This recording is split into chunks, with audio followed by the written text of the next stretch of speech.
tous et bienvenue dans cette présentation de la Fabrique du commun par Tissu Solidaire.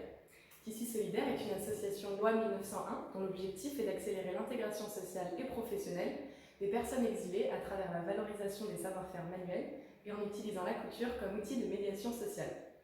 La couture leur permet de créer un lien social et un réseau afin de se maintenir au niveau des exigences d'une vie professionnelle en France. Le rêve de Tissu Solidaire est une société inclusive et accueillante dans laquelle personnes exilées et résidentes tissent ensemble l'histoire de leur territoire. Sa mission est d'accélérer l'intégration sociale et professionnelle des nouveaux arrivants via la valorisation de l'artisanat. Son action réside en 2 programmes, le programme Aiguille, composé d'ateliers collectifs et de sorties culturelles, et du programme Fil, composé d'un accompagnement professionnel, de cours de français langue étrangère, de cours de développement personnel et d'une formation couture. Maintenant, qu'est-ce que la Fabrique du commun? À Tissu Solidaire, nous avons créé l'atelier Aiguille, un outil de médiation sociale pour permettre aux locaux et nouveaux arrivants de se retrouver dans un environnement sûr et inclusif. Ils peuvent ainsi créer avec leurs mains. Avec la Fabrique du commun, nous souhaitons partager notre méthodologie avec chaque personne intéressée pour utiliser l'artisanat comme outil de création d'une communauté socialement et culturellement inclusive au sein de son entreprise, de son quartier, de sa ville ou même de son pays. La Fabrique du commun est tout cela, un tissu social cousu par des particuliers pour des particuliers. Cette méthodologie peut être utilisée par toute personne souhaitant créer une réflexion, un dialogue interculturel et un changement de nos perceptions. Comment fonctionne la Fabrique du commun? Avec 4 ateliers thématiques. Le premier atelier, le premier lundi du mois, est l'atelier réparation. Il s'agit d'inviter les participants à venir avec leurs vêtements à réparer. Pourquoi? Pour encourager à consommer de façon responsable en réparant et préservant ses vêtements. Comment? En réparant les coutures déchirées, en remplaçant les fermetures éclairs, en modifiant les longueurs et les tailles, et en raccommodant avec un patch. Le second lundi du mois, c'est l'atelier recyclage. Il s'agit d'inviter les participants à amener leurs vêtements irréparables pour les réutiliser. Pourquoi? Pour cultiver les valeurs de recyclage et donner une nouvelle vocation plutôt que d'acheter. Et comment? En recyclant un vieux t-shirt, un jean ou n'importe quel vêtement en tote bag. Le troisième lundi du mois, il s'agit de l'atelier Ramène ton pote. Il faut inviter les participants à venir avec leurs amis ou leur famille pour créer ensemble.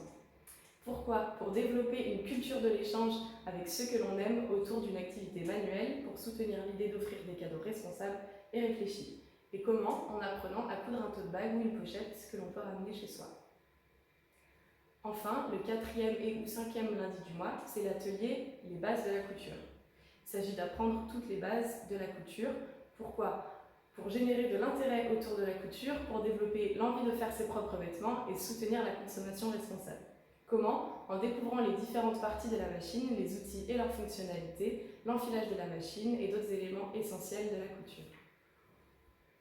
Qui sont les acteurs de la Fabrique du commun? Ce sont les patrons ou les patronnes, les cranteurs ou les cranteuses et les canettes. Quels sont les rôles de ces 3 acteurs? Pour les patrons ou les patronnes, ce sont les facilitateurs des ateliers.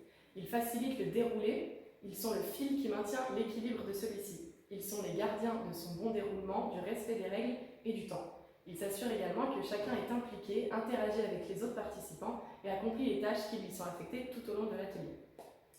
Les cranteurs, quant à eux, sont les co-créateurs de l'atelier. Ils co-créent avec les participants. Ils sont les experts couture qui accompagnent les participants sur chaque étape de l'atelier. Ils gèrent tout le processus de confection. Enfin, les canettes, ce sont les participants qui viennent aux ateliers. Ils peuvent être amateurs comme habitués de la couture. Je vais maintenant vous présenter le guide patron ou patronne. Il est composé de 3 étapes à suivre pour faciliter l'atelier. Je vais vous présenter l'état d'esprit, la méthode et le matériel. L'état d'esprit, pour commencer. La Fabrique du commun est plus qu'un simple atelier de couture. Il y a une réflexion derrière l'action.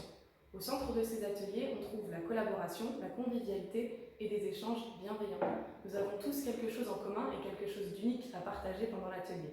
Nous ne sommes pas là pour aider les nouveaux arrivants, au contraire. Nous nous positionnons d'égal à égal pour apprendre les uns des autres.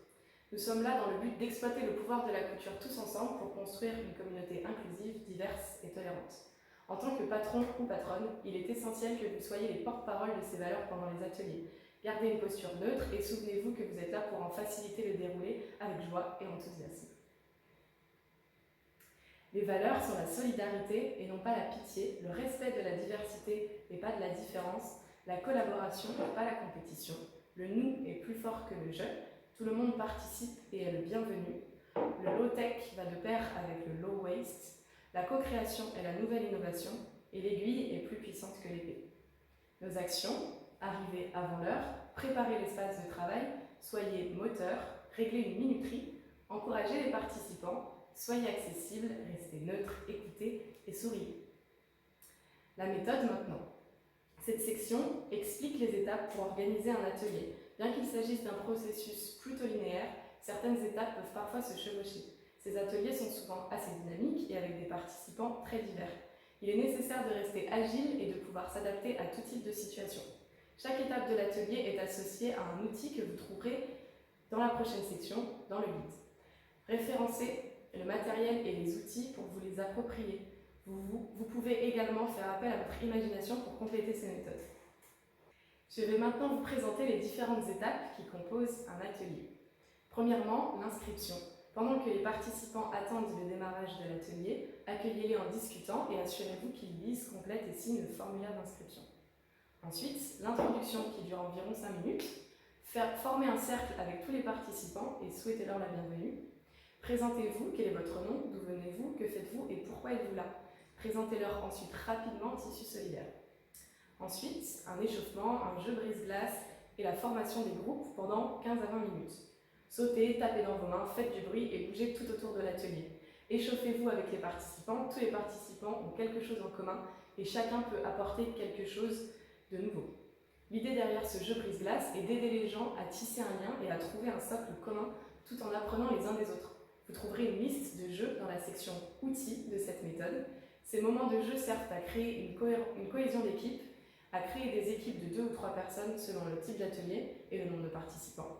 Assurez-vous que les participants se mélangent entre eux pour qu'il y ait autant d'échanges que possible. L'idéal serait que chaque équipe soit composée d'au moins un local français et d'un nouvel arrivant. Référez-vous à la section outils du guide pour trouver des idées de cohésion d'équipe. Ensuite, l'orientation de l'atelier et les objectifs ou l'objectif du jour pendant environ 10 minutes. Avant que les participants n'entament la création, donnez-leur des informations de base. Où trouver le tissu, le fer à repasser, les aiguilles, le fil et tout le matériel essentiel à la couture. Expliquez l'objectif de cet atelier, expliquez au groupe qu'ils vont partager ce qu'ils auront créé, ainsi que leur ressenti à la fin de l'atelier. Mentionnez que tout le monde doit participer au rangement et nettoyage de l'atelier à la fin. Enfin, la réalisation pendant 1 heure. Les participants ont environ 1 heure pour confectionner leur création. Pendant ce temps, continuez d'interagir avec eux et de les épauler. Restez en mouvement, soyez dynamique et gardez un œil sur l'heure. À la fin de l'atelier, le partage avec le groupe pendant environ 15 minutes. Tous les participants partagent leur réalisation avec le reste du groupe. Encouragez-les à raconter leur expérience sur l'atelier, ainsi que les choses qu'ils ont apprises sur le ou les membres de leur équipe. Incitez-les également à vous faire un retour sur l'organisation de l'atelier. Puis, le rangement pendant environ 10 minutes. Tout le monde participe au rangement et au nettoyage de l'atelier avant de partir. Je vais maintenant vous présenter la section matériel. Vous pourrez trouver certains outils dans la version papier de cette présentation. Cette section contient un inventaire de tous les outils dont vous aurez besoin pour faciliter l'atelier et pour vous inspirer. Vous pouvez les utiliser tels quels, les mélanger ou vous en inspirer pour créer vos propres outils. Amusez-vous. Premièrement, des badges nominatifs. Vous pouvez distribuer des badges avec le nom des participants pendant qu'ils attendent le démarrage de l'atelier. Encouragez-les à discuter entre eux tout au long de l'atelier. Ensuite, demandez à chacun d'inscrire son nom sur un morceau de papier, puis récupérez toutes les feuilles dans une boîte. Les participants choisissent ensuite un papier au hasard dans cette boîte et forment une équipe avec la personne dont ils ont tiré le nom. Encouragez les participants à discuter, puis invitez-les à présenter leur partenaire d'équipe lors de la session d'introduction. Vous pouvez aussi utiliser le dessin dans une équipe dont les membres ne parlent pas la même langue. Distribuez un morceau de papier à chaque participant lors de son arrivée. Ils doivent se dessiner eux-mêmes, puis accrocher leur dessin à leur t-shirt. Vous pouvez aussi récupérer tous les dessins dans une boîte, puis demander aux participants de piocher un dessin au hasard pour former les équipes. Une autre idée, vous pouvez utiliser des cartes de support visuel qui seront utilisées pour s'affranchir des barrières de la langue et de la culture. Utilisez les cartes de partenaires pour la cohésion d'équipe. mélangez-les et laissez les participants en piocher une lorsqu'ils arrivent à l'atelier. Demandez-leur de retrouver l'autre moitié de leur carte pour créer des équipes. Par exemple, la chaussure avec la chaussette, le vin avec le fromage, etc. Vous pouvez aussi leur demander de faire correspondre leur carte à un mot pour apprendre le vocabulaire de la couture. Une autre idée, utilisez les cartes du bingo culturel pour que les participants interagissent entre eux. Encouragez-les à participer en donnant une récompense aux gagnants, par exemple. Des points tissus solidaires pour gagner un sac à dos. Utilisez des badges humoristiques pour faciliter les interactions entre les participants. Demandez aux participants de ne faire qu'un bruit ou un son pour se présenter. Laissez-les ensuite expliquer pourquoi est-ce qu'ils ont choisi ce bruit. Vous pouvez aussi demander aux participants de se présenter dans leur langue maternelle, puis de traduire leur présentation. Quel est le but derrière la fabrique du commun? Il s'agit des 4 piliers du développement durable. Le premier, social, faciliter le lien social dans un environnement sûr et inclusif. Le deuxième pilier, culturel, favoriser l'échange culturel et la diversité. Le troisième pilier, écologique, contribuer au low-tech et au recyclage. Et le quatrième pilier, économique, encourager l'insertion professionnelle rapide des nouveaux arrivants.